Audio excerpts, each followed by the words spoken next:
ഇന്ന് നമുക്ക് റവ കൊണ്ട് നല്ല സോഫ്റ്റ് ആയിട്ടുള്ള ഉപ്മാവ് ഉണ്ടാക്കാം.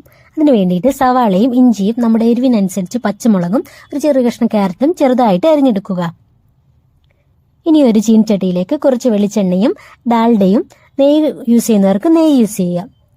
എണ്ണ ചൂടായതിനു ശേഷം കുറച്ച് കടുകും ഉഴുന്നുപരിപ്പ് കടലപ്പരിപ്പും ചേർത്ത് നമുക്ക് നല്ലപോലെ മൂപ്പിച്ചെടുക്കാം. ഇനി ഇതിലേക്ക് വറ്റൽമുളകും ആവശ്യത്തിന് കറിവേപ്പിലയും ചേർത്ത് ഒന്ന് വഴറ്റിയെടുക്കുക.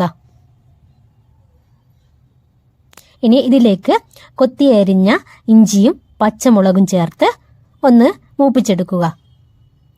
ഇതിലേക്ക് ക്യാരറ്റും സവാള ചെറുതായി അരിഞ്ഞതും കൂടി ചേർത്ത് ഒന്ന് വഴറ്റിയെടുക്കുക.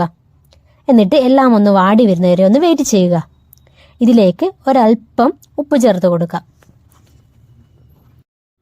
ഇതിലേക്ക് 1 കപ്പ് തേങ്ങയും ഇട്ട് നന്നായി വഴറ്റിയെടുക്കുക. അതിനുശേഷം 4 ഗ്ലാസ് ചൂടുവെള്ളം ചേർത്ത് കൊടുക്കുക. ആവശ്യത്തിനുള്ള ഉപ്പ് ചേർത്ത് കൊടുക്കുക.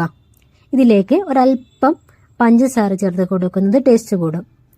അതിനുശേഷം വെള്ളം നന്നായി തിളച്ചു വന്നതിന് ശേഷം വറുത്ത് വെച്ച 3 ഗ്ലാസ് റവ ചേർത്ത് കൊടുത്ത് നന്നായി തവി കൊണ്ട് മിക്സ് ചെയ്യുക. ഒട്ടും കട്ട പിടിക്കാതെ നന്നായി ഉടച്ചെടുക്കണം. അതിനുശേഷം 10 മിനിറ്റ് നേരം ഇത് മൂടി വെച്ച് വേവിക്കുക. ഫ്ലെയിം ഓഫ് ചെയ്യുക. അതിനുശേഷം തവി കൊണ്ട് റവ നന്നായി ഉടച്ചെടുക്കുക. നമ്മുടെ സോഫ്റ്റ് ആയിട്ടുള്ള ഉപ്മാവ് ഇവിടെ റെഡിയായി വന്നിട്ടുണ്ട്. വീണ്ടും ഒരു അടിപൊളി റെസിപ്പിയുമായി വരുന്നവരെ bye. Please subscribe and share.